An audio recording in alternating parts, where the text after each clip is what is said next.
When is imaging necessary in headache pain management? Have you ever wondered when imaging is really needed for headaches? It's a common question, especially when dealing with persistent pain. Let's break it down in a straightforward way. Imaging is usually not needed for those who experience headaches consistent with migraines and have a normal neurological exam. In these typical cases, imaging rarely shows anything that would change how the headache is treated. However, there are specific situations where imaging becomes important. These are often referred to as red flags. If you experience a sudden, severe headache that reaches its peak intensity within minutes, this could indicate a serious issue like bleeding in the brain. This type of headache is sometimes called a thunderclap headache.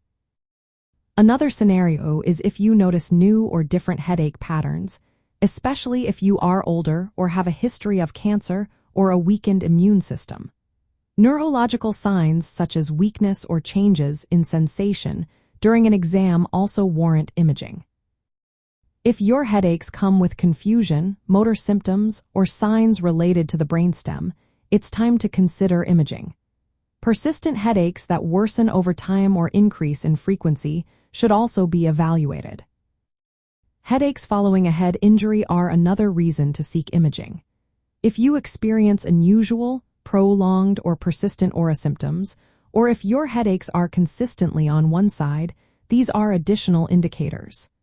Lastly, if you start having migraine-like headaches later in life, imaging is advisable. When imaging is necessary, it helps to rule out serious conditions like tumors, infections, or vascular issues. The preferred method for most evaluations is magnetic resonance imaging, as it provides detailed images of brain structures.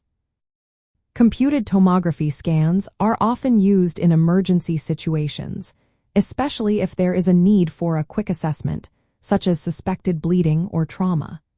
If magnetic resonance imaging is not an option, computed tomography can be a suitable alternative. It's worth noting that routine imaging for typical migraines without any red flags can lead to unnecessary findings. These incidental findings can cause anxiety and lead to more tests that do not improve outcomes. In summary, imaging in headache management is reserved for cases with atypical features or neurological signs. For typical migraines with normal exams, imaging is generally not needed. This approach helps identify serious conditions while avoiding unnecessary tests.